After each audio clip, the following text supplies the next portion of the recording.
Enfold Proactive Health Trust, Creating Safe Spaces, presents Demystifying Sexuality, a video series. What we need to know about consent, presented by Deepika Bharadwaj, Content Development. There are two valuable lessons that the Me Too movement has taught us. One, that we should believe survivors and support them when they come forward. And two, we should be mindful of power dynamics in sexual relationships, like the one between a boss and an employee, a professor and a student, or between an older and younger adult. But what about relationships where the power dynamic isn't so evident? How does that complicate our ideas of consent? And what about when a sexual encounter is consensual for all parties involved, but consent is pulled away in between? Since 2018 and the arrival of the Me Too movement in India, we have been re examining what we understand as acceptable behavior in the workplace and university spaces.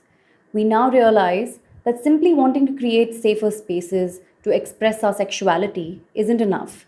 We also need to understand how exactly we can do that. Our workplaces and universities can't be made safer solely by incorporating a policy that says sexual harassment won't be tolerated here.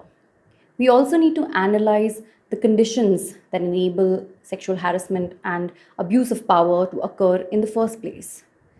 We can't foster consensual intimacy in our communities when we also simultaneously don't hold perpetrators accountable, but rather enable them to harm others. The key to navigating all of this lies in deepening our understanding of consent, a word that I'm sure you've heard thrown around a lot in different spaces, with everyone proclaiming just how much they know about consent, when in reality, we might know very little of it. We also do everyone a disservice when we say that consent is easy to define and that our definition of it is applicable to everyone in all situations. That is rarely ever true. Our understanding of consent is fairly new and we've only just begun to discuss it. But that doesn't mean we can't learn to practice it. To deepen our understanding of what consent actually is or what it looks like in practice, we can start by acknowledging that it is messy and complex. Most of us have learned our consent practices by mimicking the unsafe and non consensual practices of adults that are normalized in a patriarchal and heteronormative culture propagated by flawed representations in advertisements, songs, movies. There's an interesting quote I came across recently which read, "The longer you swim in a culture, the more invisible it becomes." Toxic ideas around consent and intimacy have become so enmeshed in our culture that we barely even notice them. Bollywood movies have been notorious for normalizing men stalking women and presenting it as romantic. Men relentlessly pursuing women despite being rejected for their advances is a common depiction. Men not taking too well to rejection is a major reason why women go along with abuse and don't leave the relationship fearing retaliation. Men also haven't been taught to ask for consent because in our society, women have never been seen as having complete body autonomy. If they were, patriarchy would lose its social hold on us, and men wouldn't be able to control women's sexuality and benefit from the privilege they enjoy in a heteronormative society. When the importance of a discussion on consent was felt in India, we introduced the concept of no means no. But soon we realized that just saying no presumed that women are free and autonomous to say no in uncomfortable situations. But most women aren't taught how to say no and are in fact discouraged so as not to seem unaccommodating. Moreover, when Bollywood songs normalize perceptions like uski na mein bhi haan hai, what value does a woman's no even hold? That's when we said that consent is not just the absence of a no, but the presence of an active yes. The idea of affirmative consent was introduced, in which all parties are actively into whatever they're doing and seek the explicit, informed, ongoing, and enthusiastic consent of each other, instead of just presuming that silence or absence of a no implies consent. There's also been some criticism around the affirmative consent standard. According to Section 375, Explanation 2 of the Criminal Law Amendment Act 2013, consent means an unequivocal voluntary agreement when the woman, by words, gestures, or any form of verbal or non verbal communication, communicates willingness to participate in the specific sexual act.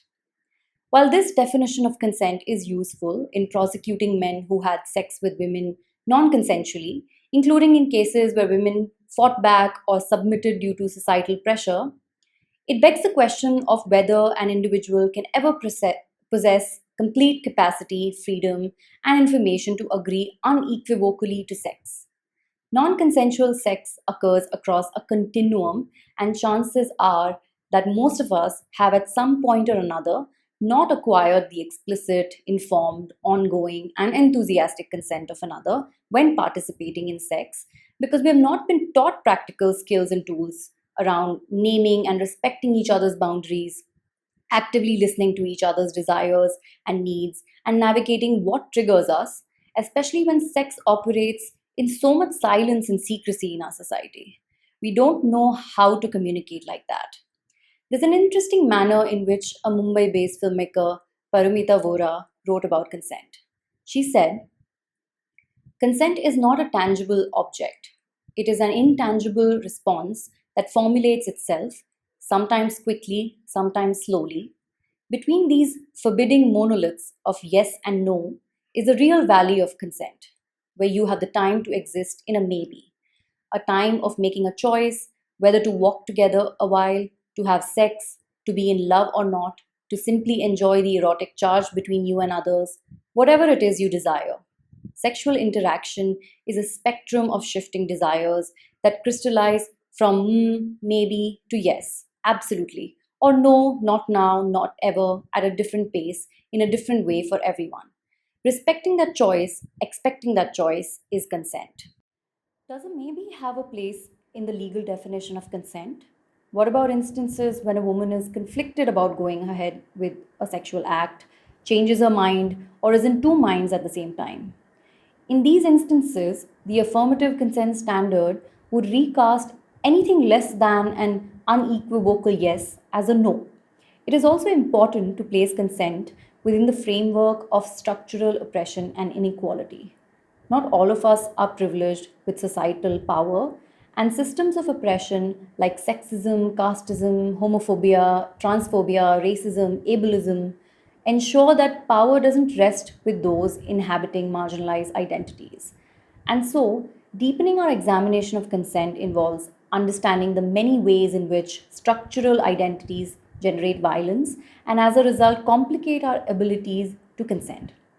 There has been a tendency to think that all sex exists in a binary, that there is the good sex, which is consensual and pleasurable, and then there is the bad sex, which is non consensual, painful, and not pleasurable, which is then equated with rape and seen as the most dishonorable thing to happen to a woman. But in reality, sexual encounters are more ambiguous than that.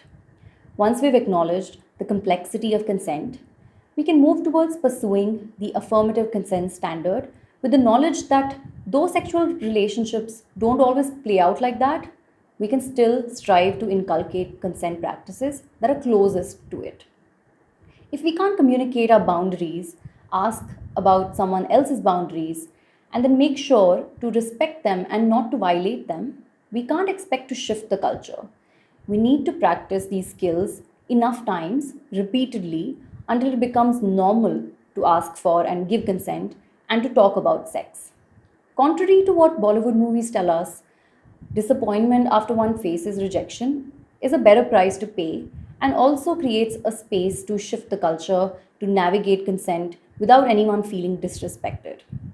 Does that mean pursuing another person you're romantically attracted to has no place in a sexual interaction? Not necessarily, as long as we are aware of our power relative to the people we're trying to pursue.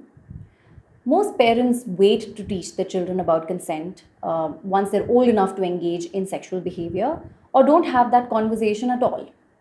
However, inculcating consent practices should start much before that, depending on their age and level of development. Children can be taught about personal space and that we don't enter another person's personal space if they aren't okay with it, and likewise, others shouldn't enter our personal space if we aren't okay with it. Boundary setting is an important skill that can be spoken about with children, not just in the context of strangers, but also in the context of family members and friends.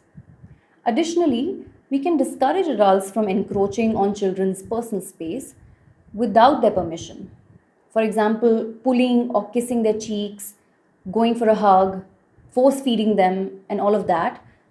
Normalizing the practice of seeking and giving consent would go a long way in making necessary shifts in how we enact intimacy in our relationships and in acknowledging and respecting the body autonomy of another person, whether they are your partner, a friend, or a stranger. This video is part of a series of videos and learning content aimed at addressing gender-based violence. These videos provide practitioner perspectives by professionals and experts in the field. We hope these videos generate further discussions with peers, family members, and teachers, encourage curiosity, and seed further research ideas in these domains. We gratefully acknowledge the following for their support: Gaurav Krishna, Keshav Rajendran, Ishwar Shankar, Mohan Ram, Clockwork Captions, Enfold Consultants, Ford Foundation. The copyright and other intellectual property rights in respect of this video belong exclusively to Enfold Proactive Health Trust, Enfold. Enfold licenses this video under the terms of Creative Commons License CC BY-NC-ND 4.0, the details of which can be found at https://creativecommonlicense.org/licenses/by-nc-nd/4.0/. Any use or reproduction of this video contrary to or in violation of the terms of the aforesaid Creative Commons license will be illegal, and Enfold reserves the right to take suitable action in respect thereof. Enfold also reserves the right to modify, terminate, or revoke the license granted as aforesaid, or otherwise exercise any and all rights in respect of its intellectual property without further notice, and the same shall be binding on the licensee or user or reader thereof. June 2021. Enfold Proactive Health Trust. www.enfoldindia.org. Contact info@enfoldindia.org. +91 99 000 94251. www.enfoldindia.org.